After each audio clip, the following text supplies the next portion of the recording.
ปอออกแม่ออกศรัทธาตั้นสาธุชนคนดีผู้สนใจใฝ่ในธรรมทุกท่านขอถวายความเคารพแสดงความนับถือพระมหาเถระพระเถรานุเถระเจ้าคณะพระสังฆาธิการครูบาอาจารย์เจ้าที่เปิดวิทยุฟังอยู่เวลานี้จุตนจุองค์พร้อมกันนี้ขอถวายความเคารพแสดงความนับถือท่านพระครูสุเมธธรรมเสวีเจ้าอาวาสวัดปากตังสามัคคีม่อนฤาษีผู้ร่วมสนทนาธรรมประจำวันนี้ด้วยความเคารพอย่างสูงครับเจริญปอนญาติโยมตั้นสาธุชนคนดีป้าอุ้ยแม่อุ้ย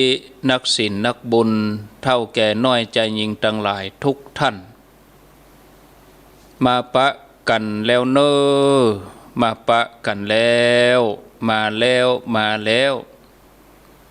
าปะกันในรายการสารธรรมยามแรงรายการสารธรรมยามแรงมาปะกันในวันนี้เป็นวันพุธที่8เดือนกรกฎาคมพุทธศักราช2563วันนี้เป็นวันเดือน10เหนือแฮม3ค่ำพร่ำว่าเป็นวันพุธกลางสัปดาห์แล้วก็เป็นสัปดาห์ที่2ของเดือนกรกฎาคมถ้าเป็นเดือนสากลก็เป็นเดือนที่7ของปีหมายความว่าปี2563นี่ก็ได้กึ่งปีค่อนมาตั้งปลายไปแล้วญาติโยมรายการสารธรรมยามแรงนี้มาพบญาติโยมทั้งหลายเป็นประจำเวลาบ่าย3 โมง 15 นาฬิกาเป็นต้นไปปะกันที่ FM 104.50 สถานีวิทยุเพื่อการศึกษาพระพุทธศาสนาและวัฒนธรรมตั้งอยู่ที่วัดฝ่ายหินตำบลสุเทพอำเภอเมืองเชียงใหม่โดยการอำนวยการของท่านพระครูสมุวิสุวัตรวรกิจโจท่านผู้อำนวยการสถานีพร้อมกันนี้ก็มีที่ 88.25 สถานีวิทยุพระพุทธศาสนาวัดศรีปันเงินตั้งอยู่ณที่วัดศรีปันเงินตำบลยุวาอำเภอสันปะตองจังหวัดเชียงใหม่ FM 88.25 ในเมตตาปรมีธรรมของหลวงพ่อพระครูสุนทรขันติรัตน์เจ้าคณะอำเภอสันปะตองเจ้าอาวาสวัดศรีเกิดแล้วก็ท่านอาจารย์เจริญวัดป่าจี้สันปะตองโดยได้ทำการเชื่อมสัญญาณอยู่ณเวลานี้ FM 100.25 สถานีวิทยุคณะสงฆ์อำเภอฝางตั้งอยู่ที่วัดพระบาทอุดมน้ำบ่อสาวาสำนักวิปัสสนาในเมตตาปรมีธรรมของหลวงพ่อพระครูสุจิตานุรักษ์หลวงพ่อเจ้าคณะอำเภอฝางเจ้าวาดวัดพระบาทอุดมน้ำบ่อสาวาสำนักวิปัสสนาโดยการควบคุมดูแลท่านอาจารย์จำเริญวัดสันโค้งอำเภอแม่อายได้ดูแลใจใส่ควบคุมเชื่อมสัญญาณอยู่ณเวลานี้ 100.25 ครอบคลุมอำเภอฝางแม่อายชัยประการบัดเจ้าแต่นั้นก็มีที่ 89.50 บ้านทุ่งเรดิโอ 89.50 บ้านทุ่งเรดิโอโดยลุงดมป้าเทียมวันพุทธวงศ์บ้านทุ่งเรดิโอตั้งอยู่ที่บ้านป่าซักตำบลบ้านกลางอำเภอสันปะตองจังหวัดเชียงใหม่เป็นประจำทุกวันจันทร์ถึงศุกร์เวลาบ่าย3เป็นต้นไปขอบคุณที่บ้านทุ่งเรดิโอตัว FM 98.75 คลื่นธรรมะของชุมชนวัดห้วยตองซักออกอากาศที่วัดห้วยตองซักตำบลขวางเปาอำเภอจอมทองจังหวัดเชียงใหม่ ในเมตตาปรมีธรรมของท่านพระครูวาปีวรมนิตเจ้าอาวาสวัดห้วยตองซักและพระคุณเจ้าท่านพระชวริตชยวังโสเจ้าหน้าที่ฝ่ายเทคนิคประจำอยู่ที่สถานีได้ตึงปิดตึงเปิดได้ตึงเกาะสัญญาณเชื่อมสัญญาณมอนิเตอร์เฝ้าฟังเงียบไปก็เชื่อมสัญญาณฮื้อแถมใหม่อันนี้ก็ขออนุโมทนาด้วยบัดเราแต่นั้นก็ที่ FM 106.25 สถานีวิทยุมนต์เสียงธรรมออกอากาศที่วัดบุพารามตำบลจังเครื่องอำเภอแม่แจ่มจังหวัดเชียงใหม่ในเมตตาปรมีธรรมของหลวงพ่อพระครูมงคลวิสิทธิ์หลวงพ่อเจ้าคณะอำเภอแม่แจ่มเจ้าวาดวัดบุพารามโดยท่านอาจารย์อุทัยถึง2 รูปได้ดูแลสถานีท่านอาจารย์อุทัยวัดบุพารามตัว 91.50 ตัววิทยุชุมชนคนนาน้อยอำเภอนาน้อยจังหวัดน่านโดยท่านพระครูสุจินต์นันทธรรมได้ดูแลเชื่อมสัญญาณให้ญาติโยมได้ยินได้ฟังกันตลอดจนถึงท่านผู้ชมท่านผู้ฟังที่เข้ามาผ่านระบบ Facebook เข้ามาในช่องทาง Facebook ชื่อ Facebook พระครูอภิวัฒนวิกรมญาติโยมจะชมจะพอจะดูว่านั่งจัดรายการอย่างใดก็เข้ามาวันนี้ก็คงจะหันมุมกล้องได้หันตนเดียวก่อนเนื่องจากว่าคอมพิวเตอร์แหมตัวนั่นจะแล้วติดหน้าปุ่นก่อนอาตมาก็เฮ่งช่างละอาการนักอีหลเข้าห้องผ่าตัดไปแล้ว ก็ดีละเบเดนี้ก็จะเอามาติดตั้งในอาทิตย์หน้าก่อนก็เลยได้ย้ายมาใช้ห้องส่งแหมจุดหนึ่งก็ได้หันอาจารย์ท่านพระครูสุเมธธรรมเสวีอยู่ก็ทาง Facebook ก็ละบันได้เนื่องจากว่ามีผู้ติดตามที่เปิ้นอยู่ไกลเนาะ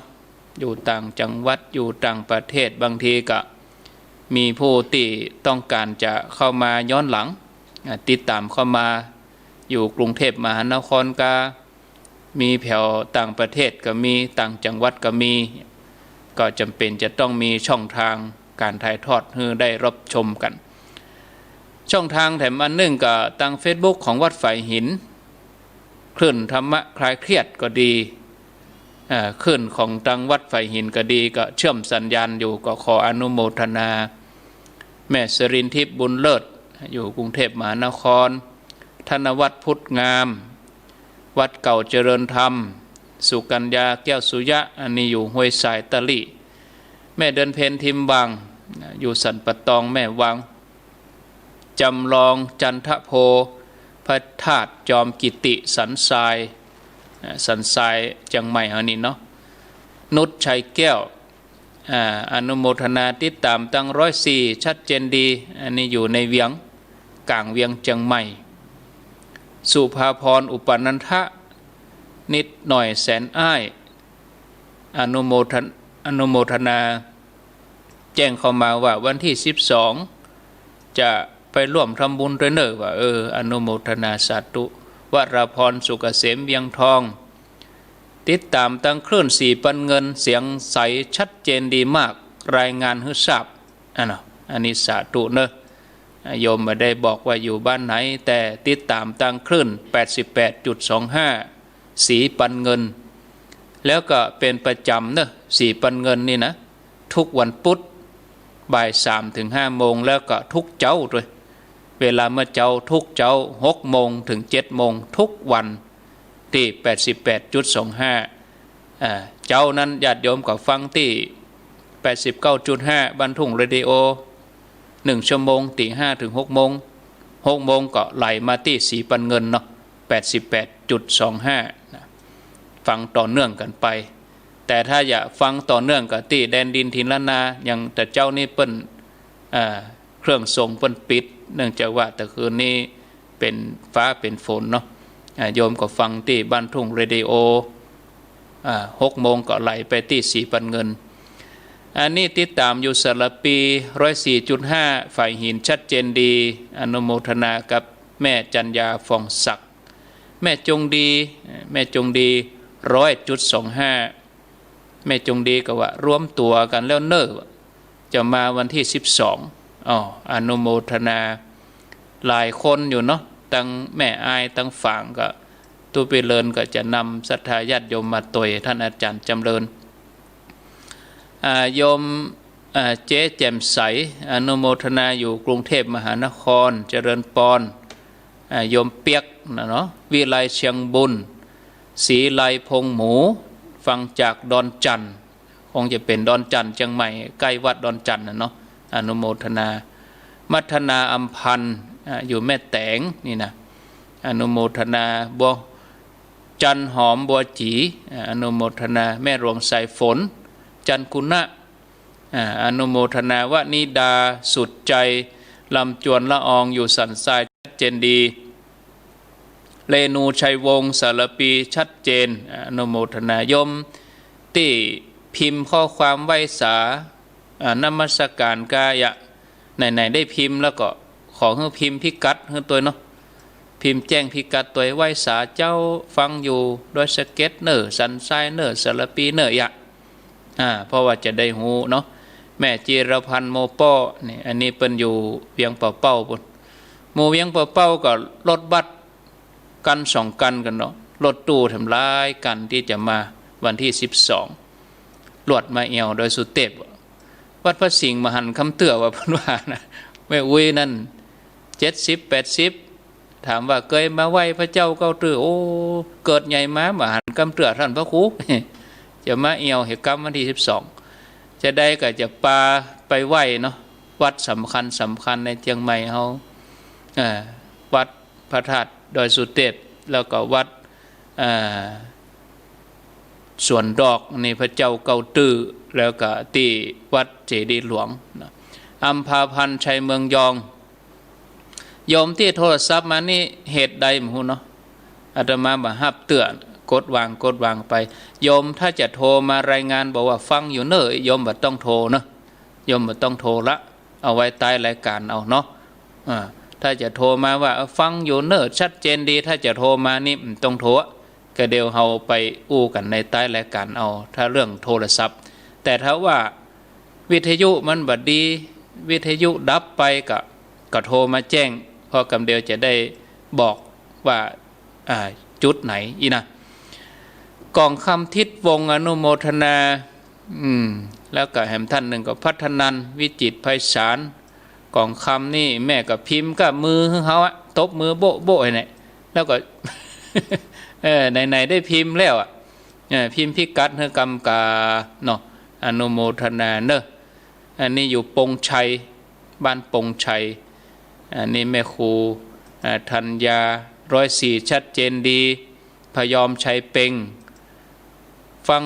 104.5ชัดเจนแต่ว่าโยมบ่ได้พิมพ์พิกัดว่าอยู่จุดไหนบ้านใดอันนี้แก้วปงคำอันนี้จื่อ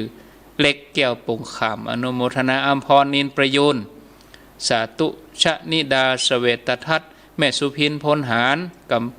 ฟังอยู่สันกำแพงโดยซิวอีกาสันกำแพงโดยซิวพิมพ์มาครบกาโยมเพนอันนี้อยู่เดี๋ยวนะดงป่างิ้วฟัง 88.25 สาธุอนุโมทนากองคำทองคำอยู่เวียงป่าเป้าฟังชัดเจนดีจะเอาโรงทานมาตัวพิมพ์เมนูมาเรียบร้อยขั้วนอเนอะเจ้า จะมาวันที่12พร้อมกับญาติโยมเวียงป่าเป้าเอาขั้วนอมาตั้งโรงทานว่าสาธุเนาะจะออกกันตี 4 ตี 5 ปุ่นนี่นะหมู่เฮาตั้งหลายอยู่เชียงใหม่ใกล้หั่นเฮาก็ประมาณ7 โมง 8 โมงเนาะจันทาธรตันมาลีมีนะอยู่แม่เฮียอารีสันกำแพงแหมท่านหนึ่งก็คุณแม่ใส่คำทรถาเนาะถอดถุงทรถาอันนี้ฟังอยู่ติโดยสเก็ต104.5 ใส่แจ๋วเลยอีหรอใส่ปิ้งเลยอีนะเอาละเนาะญาติโยมถ้าจะตักมดครบถ้วนก็ เวลาก็ไล่ก้นไปติ๊กๆเพราะประเด็นนี้3:23 นาทีแล้วก็ข้างแถมเวลา6-7 นาทีก็จะ3:30กำเดียวก็จะได้ลาที่89.5แถมละบ้านทุ่งเรดิโอเนี่ยญาติโยมเขามีความสุขนี่รู้สึกว่าเวลาอย่างมาเวยเนาะก็อู้กับญาติโยมเห็นหน่อยตักเห็นหน่อยไปละเกินชั่วโมงเนี่ยมันมีความสุขแต่เวลาเฮาตุกใจทรมานนี่มันเหมือนแตะเหมือนว่าจะทายญาติโยมแต่เอาแล้วเนาะเพื่อเบิ่งเพื่อเป็นการเสียเวลาต่อไปนี้ก็จะได้นิมนต์อาจารย์ท่านพระครูสุเมธธรรมเสวีได้บรรยายธรรมเมาไปเลย ถึงแม้3 โมงแล้วกำเดียวช่วงสนทนาเขาก็ก้อยไปเอาชั่วโมงหลังเอาเนาะสำหรับช่วงแรกนี้ก็นิมนต์อาจารย์ท่านพระครูมียังจะอู้จะจ่าศรัทธาญาติโยมก็ขอนิมนต์เลยครับขอนอบน้อมเอากุลแก้ว3 ประการเป็นที่จังที่เปิงที่ระลึกกราบคารวะครูบาอาจารย์ทุกรูปที่ชมทาง Facebook ไลฟ์ดอกเฟซบุ๊กที่อัดไว้ YouTube ที่โยมดุสิตปงเทวีกับของวัดฝ่ายหินได้ทำไว้แล้วก็สถานีวิทยุหลายๆสถานีที่ท่านอาจารย์พระครูอภิวัฒนวิกรมผู้อำนวยการสถานีคลื่นสีขาวแต่ก็เกี่ยวสัญญาณไป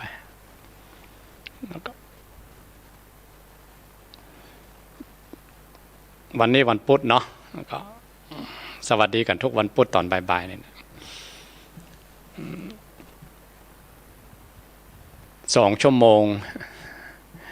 ท่านอาจารย์บอกว่าตักไปอยากไปเกือบเกินชั่วโมงละก็ตามธรรมดารายการของอาจารย์แล้วก็ขึ้นต้นจั่วหัวก็ตักตายคณะศรัทธากันก่อนอู้เมินๆเนาะก็โอ้ไปตามพอสมควรนะว่ากันเดี๋ยวจะท่านอาจารย์ตั้งหัวข้อว่าจะโอ้กันไปตั้งใดก็แต่ว่าในบัดเดี๋ยวนี้เป็นเทศกาลของการเข้าภาษาแฮม3 ค่ำ 4 ค่ำวันนี้มาละได้3-4 วันมาละพอเขาตั้งหลายเขาลองย้อนตั้งแต่วันอาสาฬหบูชาวันเข้าภาษาทุกเจ้ามาถึงวันเนี้ยเป็นอนุสติระลึกย้อนหลังไปเขาเกิดได้อยู่หรอกมันยังหม่อมเมิน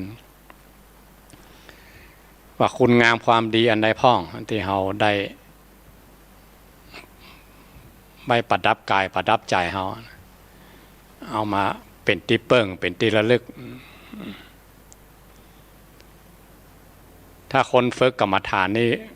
จะต้องฝึกระลึกหู้ตลอดอิริยาบถความเคลื่อนไหวอันนั้นระดับกรรมฐานซับอะไรว่าระดับพระโยคาวจรผู้เพียรเพ่งในการประพฤติปฏิบัตินั้นอันนั้นก็อีกระดับหนึ่งแต่ว่าอย่างพวกเขาตั้งหลาย13 เจ้าบ้านพระองค์ว่าขิหิปฏิบัติระดับที่อยู่ครองเรือนอยู่พระองค์ก็มีทางออกนะว่าเจ้าบ้านคฤหัสถ์เจ้าบ้านจะประพฤติพรหมจรรย์หรือจะพฤติคุณงามความดีในศาสนาดุจหอยสังที่ขัดดีแล้วได้โดยยากมันไม่ใช่ว่าบ่ได้เลยนะก็ได้โดยยากน้อยคนที่ทำได้บางทีเรื่องสังคมกันเรื่องการเรื่องงานเรื่องตั้งบ้านตั้งจองกันเรื่องสุขภาพอย่างกายมันสปะมันหลายด้านอย่ามามุ่งอันใดอันหนึ่งไปกับมันบ่ได้เนาะนั่นก็ปลีกเวลาอ๋อพระองค์ถึงบอกว่าให้มาประพฤติพรหมจรรย์หรือรักษาศีลอุโบสถอย่างน้อยวันหนึ่งคืนหนึ่งอิมันจรัตติงอิมันจัตถิวสังวันหนึ่งคืนหนึ่งเดินดับเดินเป่งออก8 ค่ำแฮม8 ค่ำหรือถ้าเขาบัดได้ถึงขนาดนั้นก็ลองพยายามวันในภาษาเนี่ยไหว้พระสวดมนต์บ่ฮือขาด จะเอาบทได้ก็ได้ถึงกระท่องมาได้ก็ดูหนังสือเอาไม่ต้องจักขายเยอะกันหน่อยเนอะบางทีมันมีใจที่จะทำถ้าคนเปิ้นมีใจทำหมายความว่าเปิ้นมีปิติหล่อเลี้ยงใจมีธรรมะหล่อเลี้ยงใจสภาวะธรรมอย่างพอจะได้จุ่มอกจุ่มใจของอันนั้นศรัทธามันเกิดมันก็อย่างมุ่งมั่นยิ่งขึ้นไปแต่นับหนึ่งใหม่นะมันยากมันที่จะอ้างหันอ้างนี่มันอ้างสปะเหมือนกันเนาะเรื่องอื่นเพราะว่าแค่ลูกเจ้าเนี่ยมาได้บางทียากมากๆอ่ะบางคนว่าง่ายก็ง่ายบางทีเขาปีไหนแรกแต่เขาลูกเจ้าเตื้อ2 เตื้อนี้ได้ก็แต่ถ้าประจำนี่ก็เอาสักตี 3แล้วลุกขึ้นมานะโอ้มันยากมากๆอ่ะตัวขี้ข้านมันก็ลากไปนั้นบางทีสุมาเนาะลุกขึ้นมากึ่งโกนขึ้นมาก่อนนะสุมาแล้วเนาะ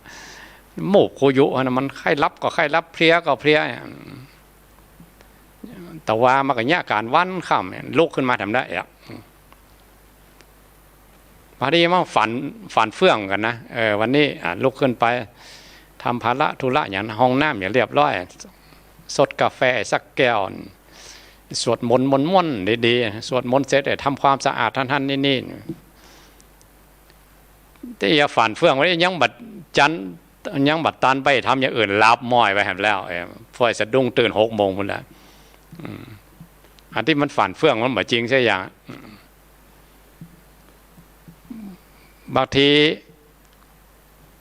นาฬิกาปลุกคลิกถ้านาฬิกาอยู่ใกล้ๆมันสั้นโวยกิเลสมันสั้นมือถึงแล้วคลิกเนี่ยบัดตันอย่างมือถึงนะกดนาฬิกาปลุกคือดับถ้าเขาก็แปลงเก่งเหมือนกันมูนี่ก็หู้ใจเหมือนกันพอกดคลิกไปก็เดี๋ยว8-9 นาทีมันปลุกทำไมละแวบเดียวนั่นนะมันรับม้อยแล้วแวบเดียว8-9 นาทีมันปลุกทำไมเนี่ย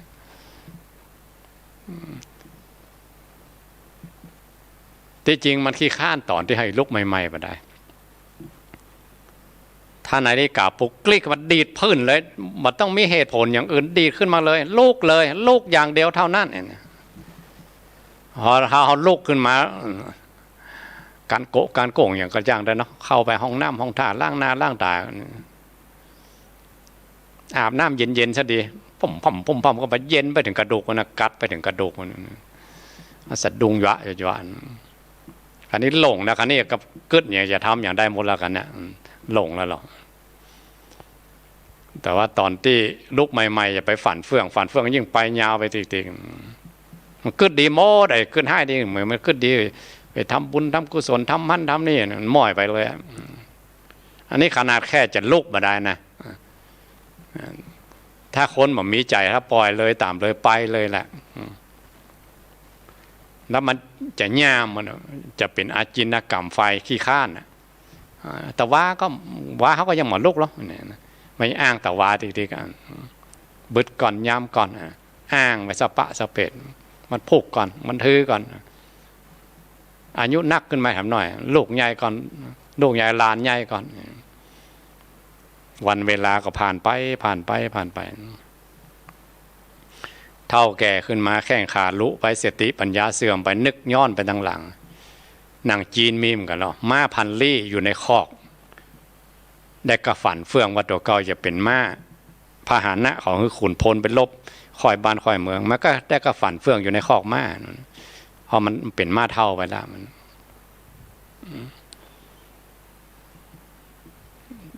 เนี่ยอย่างก็มาได้แล้วแต่ถ้าเขายังแข้งขาเขาดีอยู่ผมยังมางอกหนังยังมาเหี่ยวเขี้ยวยังมาหลอนสติปัญญาก็ยังเป็นเลิศอยู่จะทำอย่างก็ทำง่ายเอาบุกไปตั้งโลกก็ง่ายบุกมาตั้งธรรมก็ง่ายแต่ก่อนเคยมาสนทนากับท่านอาจารย์ท่านพระครูกัลยาณปราโมทย์ยังจำกรรมท่านได้อยู่ท่านบอกลู่เอาชิงเอาลู่เอามันจะอ้างแล้วก็สักพักก็มันอ้างได้เขาก็อ้างได้มันลู่กันไปถ้าอย่าไปรอบึดก่อนยำก่อนรอเท่ากันเนอะรอลูกหลานใหญ่ก่อนเนอะ ก็ตอนที่เขาหนุ่มๆนี่เขายังมาทำไหมเนาะมันล้ออย่างเท่าก็เท่านะมันเครื่องไม้เครื่องมืออย่างมันก็บรรลุแล้วเนี่ย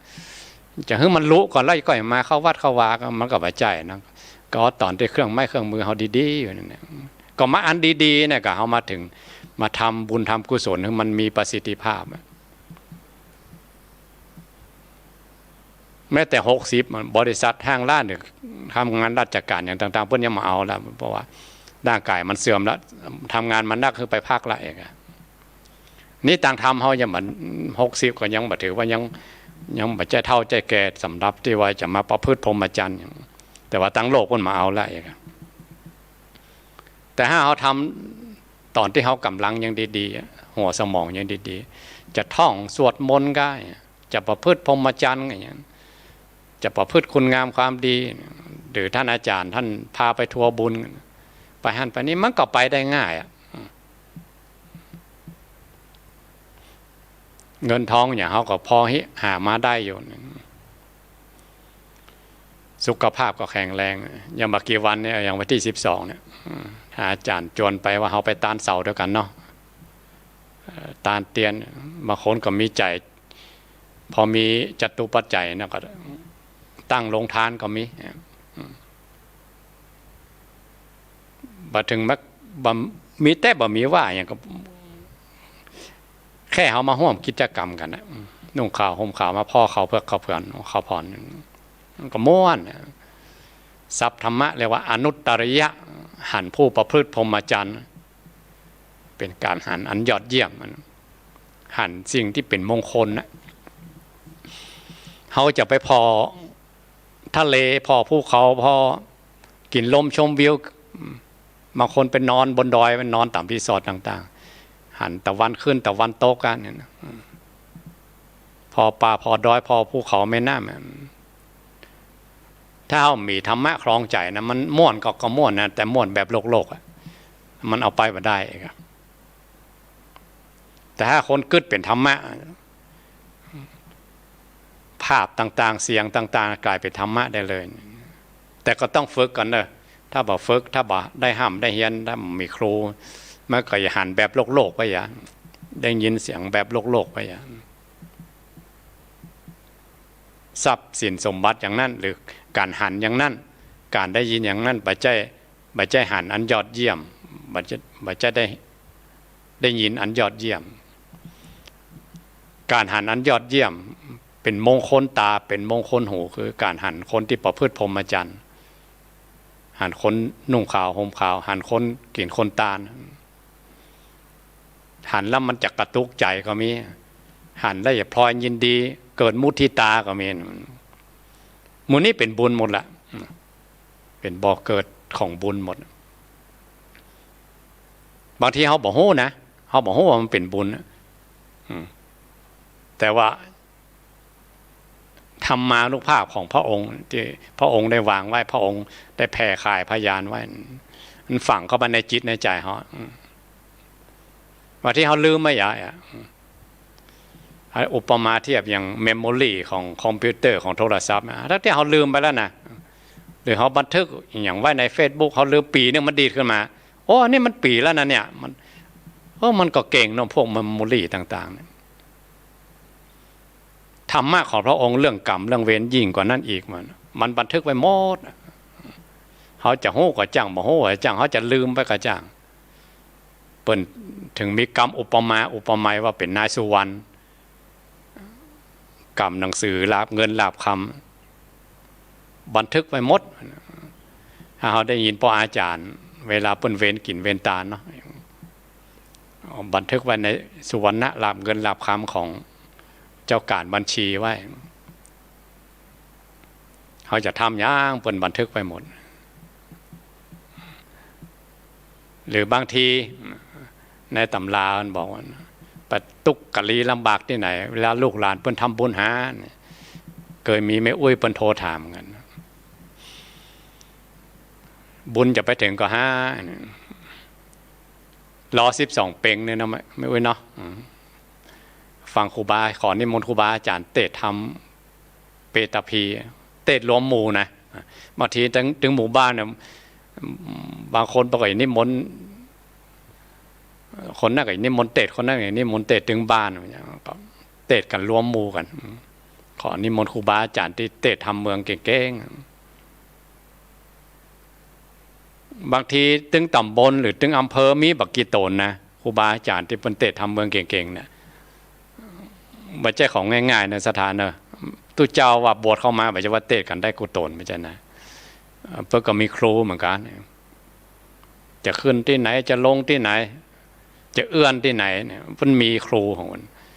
แค่น้ำโมไปแล้วโอ้เอื้อนยาวเป็นวาวานะในทำเปตพีมันบอกไว้โมดลูกหลานก็ไปหาพ่อหาแม่หาพ่ออุ้ยถ้าพ่อแม่ตายก่อนก็ไปหาลูกหาหลานผัวตายก่อนก็ไปหาเมียเมียตายก่อนก็ไปหาผัวเพราะมันผูกพันกับโลกอุปทานโลกนี่มันอยู่โลกแห่งอุปทานหรือบางคนไล่ญาติขาดมิตรหมู่ฮู้จักไผ่เลยบ่มีญาติเนี่ยท่านอาจารย์หมู่เพชรหมู่ผีต่างๆก็อย่าไปหาครูบาอาจารย์ที่เป็นเก่งกรรมฐานคนที่ประพฤติพรหมจรรย์ได้สมาธินี่สื่อหากันได้หรอก็ไปบอกว่าตัวเองตุกกะลีลำบากอย่างไรพ่องบอกเงินลูกเงินหลานมาทำบุญหาหน่อยแล้วบางทีว่าเทวดาภูมิมหิทธานุภาพอันมากอันใหญ่เป็นได้ฌานได้อภิญญาที่เขาเป็นพระอริยเจ้าก็มีอย่างเขาได้ฟังธรรมมาลัยโพธิต่างก็อาศัยท่านเรานั่นก็อาศัยฌานอาศัยอภิญญาอาศัยธรรมานุภาพของพระพุทธเจ้าไปโพธิเนี่ยโพธิ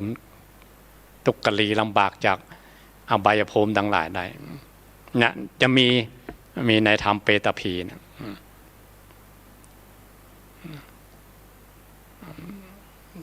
เคยได้ยินศรัทธาเจ้าบ้านนะเป็นว่ามานะว่าบางทีเขาได้กลิ่นได้ใจของบรรพบุรุษเปิ้นให้หน้าปากตั้งสวนกับบ้านจองห่อเฮือนกันของพ่อของแม่เปิ้นขึ้นมาเนาะระลึกถึงกุลเปิ้นอย่าน้อยกันปีไหนแรงไหนเข้าภาษาออกภาษาปีใหม่ยี่เปง12เปง4เปงเหมือนเนี่ย4เปงกับตานเข้าใหม่เนาะตานหาบรรพบุรุษมีกรรมว่าเหมือนบางคนกัวเสี่ยงบนวันอันนี้เป็นกรรมภาษากลางเนาะไม่ใช่ว่าเซลไผ่มันจะนะเปิ้นผูกกรรมบนไป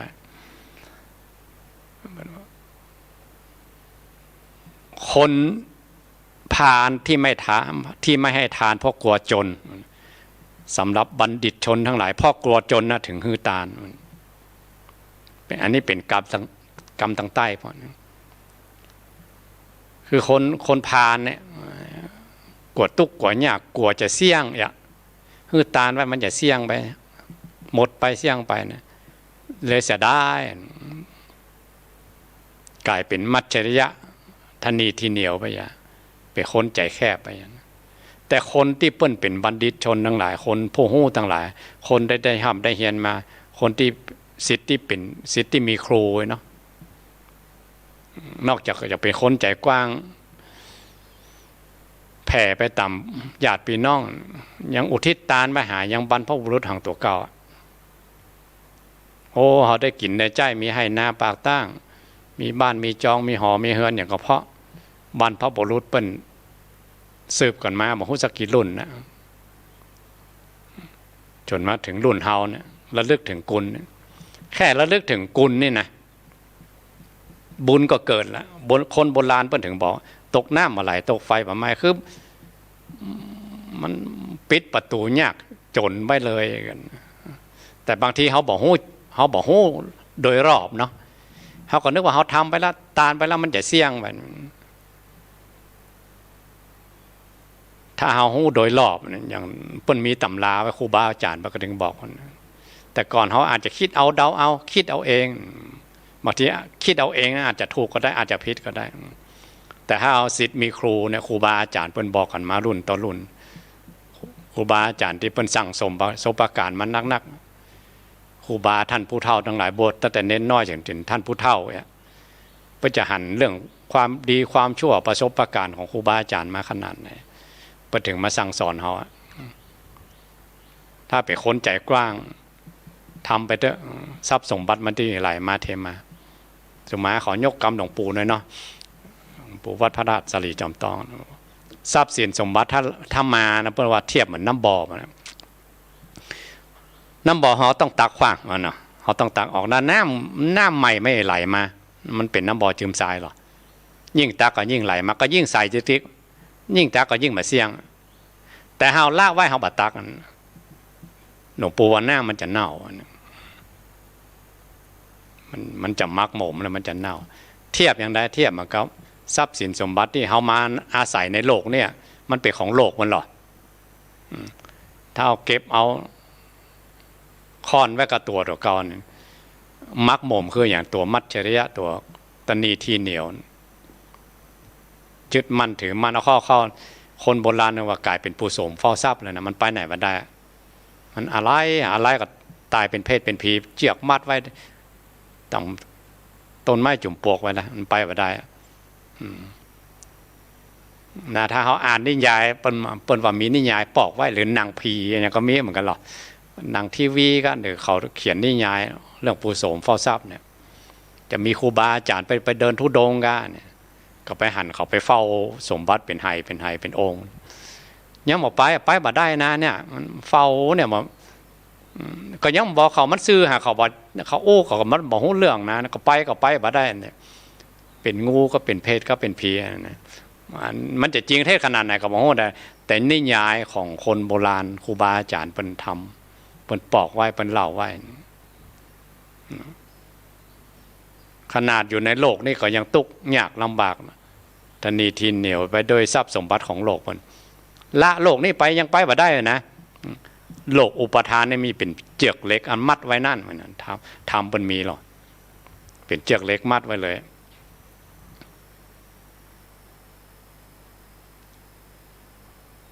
นั่นถ้าเขาจะสวะเจือกเล็กเขาสวะตอนที่เขามันยังมีสติกำลังกายยังมาเจ็บไข้ได้ป่วยยังมาเท่าแต่กำลังเขาก็พร้อมตั้งกายกำลังสติปัญญาก็ยังพร้อมความจำได้หมายรู้อย่างก็ยังพร้อมเนี่ยจะม่วนขนาดไหนเนาะหรือคุณงามความดีที่หันได้ชาติอย่างปลูกต้นไม้เนี่ยพระองค์ยกย่องเลยนะในวัณณโรปาสูตรคณะสถาถ้าเอาฟังนี่เขียนไว้เนอะเราไปกดที่ Google เขียนเขาว่าวัณณโรปาสูตรมีเทวดามาถามพระพุทธองค์ว่าอย่างใดให้ได้บุญนักถึงเมื่อวันเมื่อคืนรับก็ยังบุญงอกงามเจริญอยู่ตื่นขึ้นมาก็บุญก็งอกงามบวกหนึ่งไปติ๊กพระองค์แนะนำให้ปลูกต้นไม้ก็มีหลายข้อแต่ว่าปลูกต้นไม้เป็นหนึ่งในนั้นถ้าอู้ตามโลกวะเนาะตราบใดที่ต้นไม้ยังมีชีวิตอยู่นะต้นไม้ก็ยังงอกงามให้ออกซิเจนแก่โลกอีกอะยิ่งไม้ยืนต้นปลูกไปอย่ามีก้ายิ่งเมินไปยิ่งมีก้าอย่ามูขายต้นไม้อะเขาบางทีเขาอีบไว้เป็นปี2 ปีมันขายบักคัดได้เพราะเขาแปลงถุงใหญ่ก็ไปติ๊กบวกกำไรขาดทุนบวกค่าเสียเวลาบวกไปติ๊กอ่ะอายุต้นไม้ยิ่งนักก็ยิ่งมีราคามีค่ากันไปติ๊กสมมาขอยกกรรมหลวงปู่เหมือนกันเนาะหลวงปู่วัดเมืองเลี่ยครูบาเจ้าชัยวงศาพัฒนาครูบาเจ้าบอกว่าบุญนี่นะที่เวลาเขาสร้างมันมี2 อย่างเนอะตอนที่วัตถุสิ่งก่อสร้างหรือเขาปลูกเขาสร้างเขาแปลงตอนที่ยังบัดล่มมาสลายนะบุญน่ะก็อย่าบวก1อยู่หั่นตลอดมานะตราบใดเมื่อยังสร้างพุทธโลกมีคนมากราบมาไหว้กับบุญน่ะก็บวก1ต้นไม้ใหญ่ขึ้นมาก็บวก1ขึ้นไปสร้างศาลาสร้างกุฏิวิหารคนมาใจซอยบวก1ขึ้นไปตลอดเนี่ยสิ่งก่อสร้างเหล่านี้อย่าบวกบุญของเขาไปตลอดตราบใดเมื่อสิ่งก่อสร้างนั้นล่มสลายบุญส่วนนี้ก็หายไปแต่บุญส่วนที่เป็นแก้วมณีโชติมันบุญนั้นมาหายเริ่มนับ1ตั้งแต่หลุดออกจากมือเขาไปแล้ว บุญที่เป็นแก้วมณีโชนนะสองส่วนนี้ส่วนที่เป็นสิ่งก่อสร้างกะวัดวาอารามกะกุฏิวิหารหรือสิ่งเขาสร้างศาลาไว้ตามข้างถนนกะสิ่งที่เป็นสาธารณะนั้นตราบใดที่คนได้ใจได้สอยเอาเป็นประโยชน์ในโลกนี้อันนั้นบวกหนึ่งแต่บุญส่วนนี้จะเสี่ยงเหมือนกันเสี่ยงตอนที่มันล่มสลายไปโดยกฎอนิจจังแต่บุญที่เป็นบุญแก้วมณีนั่นมาหายและบุญเหล่านี้จากที่ว่ามามากมายเนี่ยจะเกิดที่มีประสิทธิภาพ100%นี่เนาะเต็มที่อ่ะเพราะวัยเหมือนกันนะสถานนะถ้าเฮาวัยยังหนุ่มยังน้อยมันจำหรอเฮาสร้างอยู่แล้วมันจำทำบุญแล้วปล่อยได้ก่อนพระอริยเจ้าทั้งหลายนั้นเปิ้นหันความเกิดดับอันนั้นทำปุ๊บแล้วปล่อยนั้นอันบุญนั้นเปิ้นอีกชั้นหนึ่งแต่พวกเฮาทั้งหลายถ้าอย่างที่มันฝังจิตฝังใจทำแล้วมันทราบซึ่งตรึงใจเนาะมันกึดได้เมินมันจำได้เมินมันฝังเข้ามาในจิตอะกับสัญลักษณ์เข้าไปในหินเนี่ยมันจำเข้าไปในจิตในใจในขณะที่มันจำนะเวลาเขาระลึกถึงเนี่ยมันจะบวกหนึ่งไปมันอยู่หันนะมันมาหายไปไหนมันอยู่หันจำอยู่หันนะหน้าที่เขาระลึกเนี่ยเป็นจาคานุสติเนี่ยหล่อเลี้ยงใจไปได้ตลอดแล้วบ่ต้องกลัวเนาะถ้าอู้ตามภาษาเจ้าบ้านเขาพระพุทธเจ้าเปิ้นบ่ละลูกละหลานเปิ้นหรอกกำลังบารมีกำลังอภิญญาของพุทธองค์ที่แผ่ไว้ในที่ได้วางศาสนามันก็เขาเป็นลูกเป็นหลานเปิ้นน่ะเขาไปใจเป็นลูกเป็นหลานโดยแท้เนอะถ้าลูกหลานโดยแท้ของพระพุทธเจ้าคือพระอริยเจ้าเนี่ยอย่างพวกเขาทั้งหลายก็โมเมเอาก่อนว่าเขาเป็นลูกเป็นหลานของพระพุทธเจ้าโดยสมมุติไปก่อนยังไม่ใจแท้เด้อแต่ว่าอภิญญาของพระองค์ที่แผ่ไปนะเขาสร้างบุญสร้างกุศลไว้ในศาสนานี้สร้างบุญสร้างกุศลไว้ในโลกนี้กับชนหมู่หลายได้ใจอยากขอแนะนำอีกอย่างหนึ่งเนาะท่านอาจารย์วีระวัดเก่าเจริญธรรมท่านอาจารย์แนะนำว่าให้ดูโคกหนองนาโคกหนองนานี่ลักษณะของโคกหนองนาคืออย่างไร1 คนที่โดนโควิดเนี่ยโจรจอกละอย่างกะการงานอย่างคนไล่เหิบไล่ออกจากงานก็ไปปิกไปบ้านไปจองไปทำปลูกให้ปลูกนาปลูกสวนกลายเป็นอาชีพขึ้นมาเลยอยู่ได้บอกขอเพิ่นกินเองเนาะอย่างที่2คนที่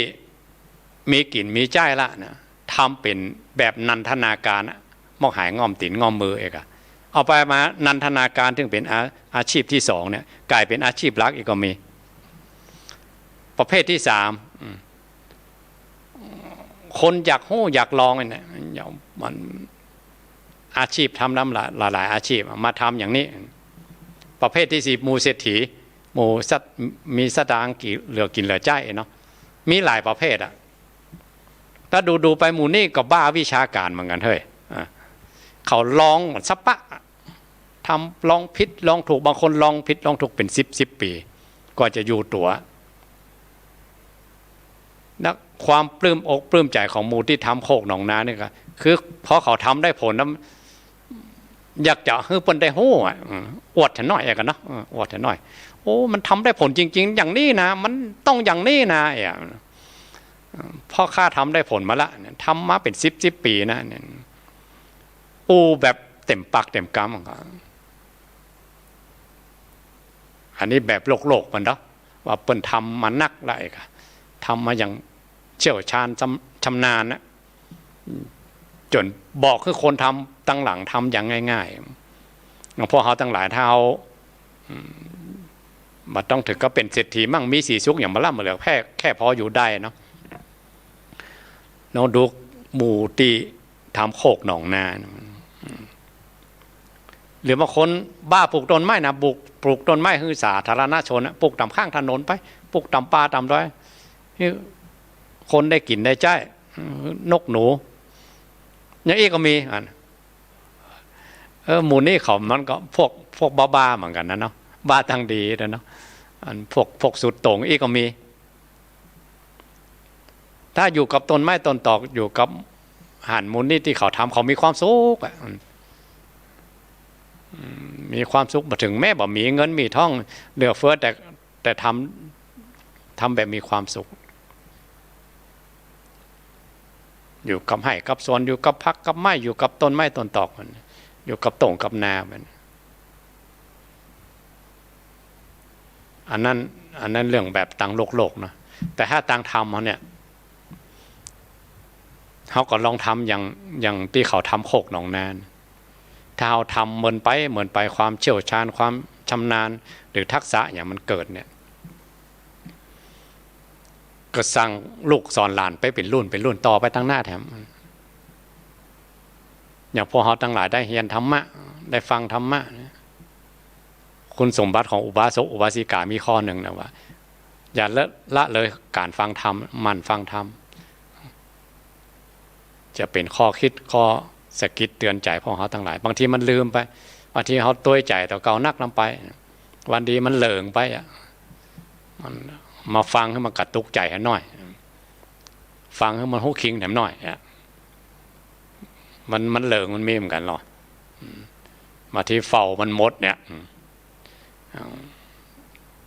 ก็มาซักมาล่างจิตใจตัวเก่าให้พองใสแท้อย่างที่บอกนะมี2ระดับเนี่ยอย่างพวกเขาทั้งหลายเนาะเขาเป็นปุถุชนมันก็จักกระเยอะกันหน่อย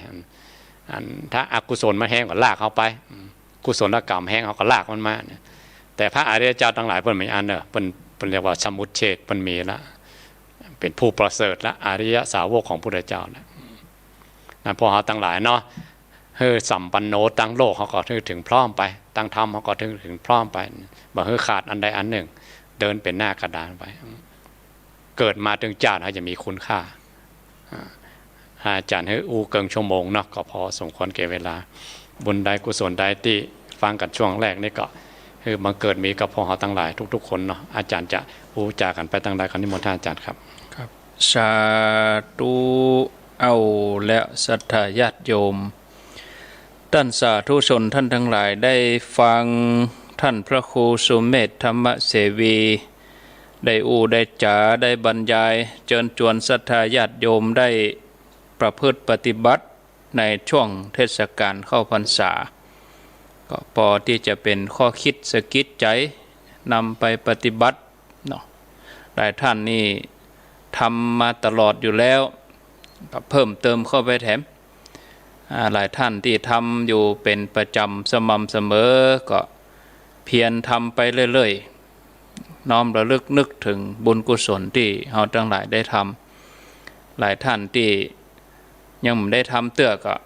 อย่างน้อยได้ฟังแล้วก็สะกิดใจเป็นอย่างอันแต่ลุนี่เป็นอย่างอีแต่ลุนี่ตั้งนี้ไปเราก็จะได้ปฏิบัติกันตอนนี้เวลา3 โมง